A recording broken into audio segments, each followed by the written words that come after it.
I've heard a lot of people say that there aren't enough video games that feature a female as the main playable character, but that can't be true. I mean, I can think of a bunch of games that I've played recently with a woman as the main playable character, like Lara Croft in Tomb Raider, Lightning in Final Fantasy XIII, you're a girl in Portal, right? Did I say Lara Croft already? Obviously, there are more examples of females as main playable characters in video games, but it really is few and far between for AAA titles. I've seen many awesome female characters with prominent roles, but rarely starring ones. Sometimes these characters will get their chance to be the star in DLC or sequels, but there just aren't a ton of franchises where a woman gets to be the lead right off the bat. However, there is a series that has had an awesome female protagonist for the past 25 years, and for the most part portrays her very well. Above all, I haven't played a single game in the series, so this is when I say to you, shh, I've never played Super Metroid.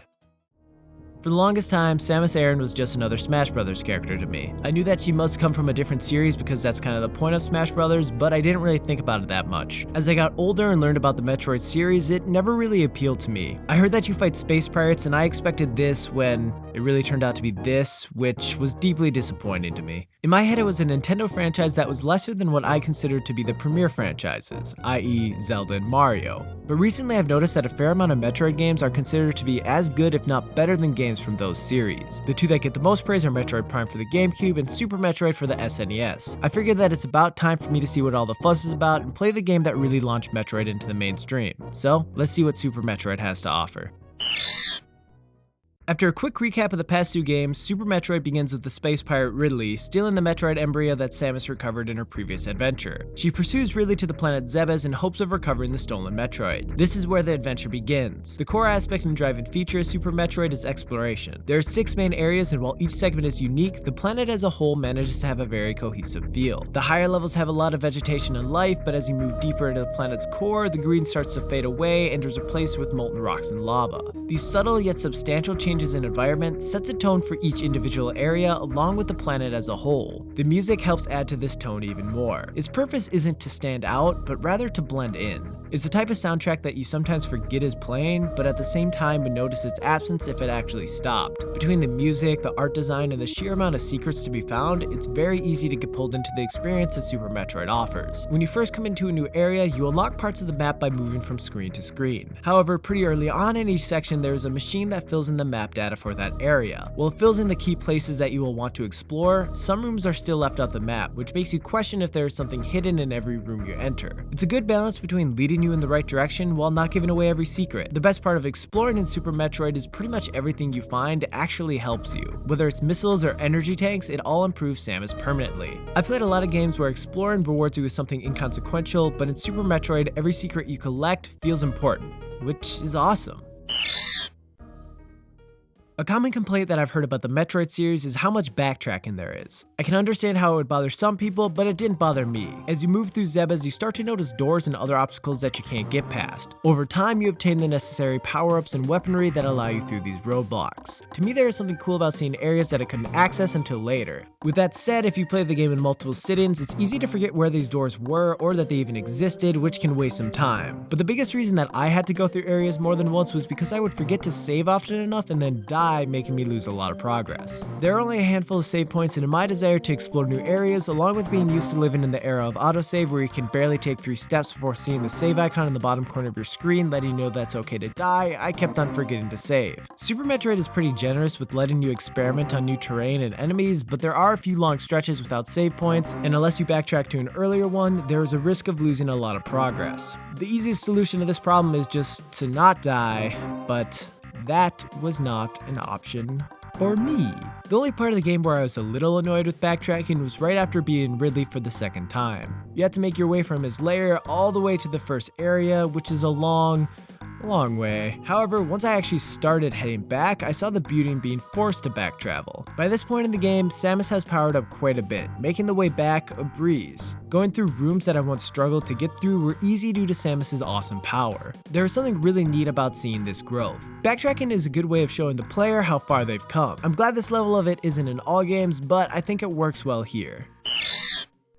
You aren't really told how to do anything in Super Metroid. You have to figure it out on your own. Things like jumping, sprinting, and switching weapons are all pretty straightforward. It did take me a little while to figure out how to use the morph ball. It's as simple as hitting down on the D-pad twice, which I guess is pretty intuitive, but I would prefer it to be assigned to a button. The Y button has no function other than deselecting weapons, which I rarely used. There were moments where I was trying to switch into my morph ball quickly, but couldn't really do it in time. Also, I switched out of my morph ball all too frequently by pressing up on accident. Having it just be Y would have made certain maneuvers a little less frustrating, but whatever. Anyway, instead of giving you written prompts, Super Metroid teaches you how to play with its level design. For instance, when it wants to teach you that Samus has different types of jumps, it places you in a room with enemies above and below you, forcing you to do a short hop. By using Samus's abilities in practical ways, it helps you better figure out how to control her. With that said, I really had trouble grasping the movement of Samus's jump. I always seemed to over or undershoot where I was trying to land, but I guess I'll put that on me. Spread throughout the planet are animals that teach you certain maneuvers. There are these koala deer things that show you how to do a wall jump, and this emu that shows you how to do a super jump. Seeing these animals in action gave me all the explanation I needed to accomplish these tasks. It gave enough information to assist me, but not too much so I still felt rewarded when I figured it out. It's refreshing to see a show don't tell approach, opposed to what modern games do and give you a tell and then tell again approach, and then tell a third time. Combat seems to almost be an afterthought in Super Metroid. It's not because it isn't fun or done well, but because it takes a backseat to exploring. It was satisfying to take out enemies, but I never entered a room thinking the fun would come from fighting. It was always the need to find secrets. But there is a lot of enemy variety, and each interaction feels unique. The enemies that I found to be most interesting were the ones that assisted you. There are certain areas where you can only progress by figuring out the best way to utilize a foe. The initial response to seeing just about anything is to shoot it, but there are some times where this will only hurt you. It's a really cool element that makes you rethink the way you approach a battle. As far as bosses go, I didn't really find most to be very memorable. There were a handful of them where my main strategy was to hide in a corner and shoot every once in a while until they went down. The only battles that really stood out to me were Kraid because of how massive and disgusting he was, Crocomire because I thought the mechanic of gaining and losing ground was really interesting, and Ridley because he can go fuck himself. As I already said, combat was not my main focus while playing Super Metroid, so I'm not really surprised that a handful of the bosses didn't stick out to me. But that's really just a result of how I approach the game, and I imagine it's different for everyone.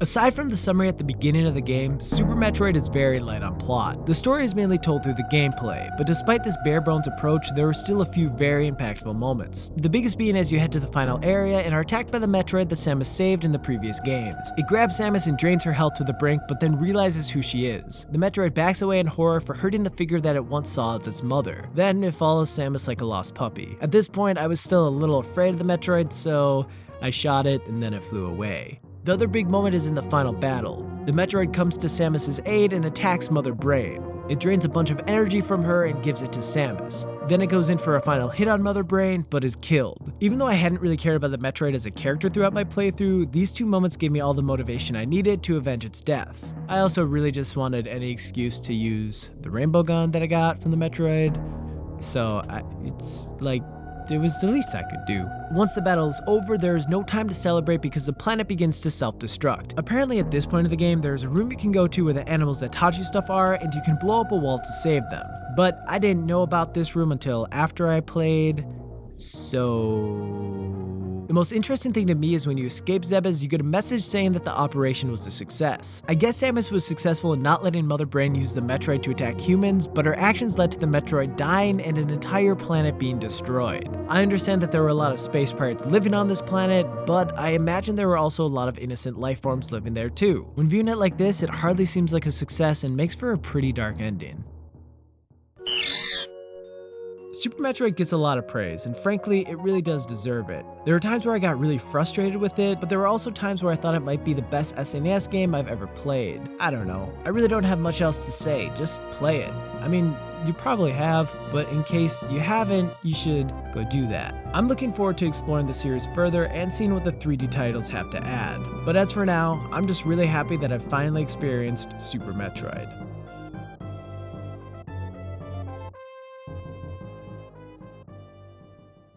Thanks for watching. Like, comment, subscribe, and check out my other videos if that's the sort of thing you like to do. Or don't if it's not the sort of thing you like to do.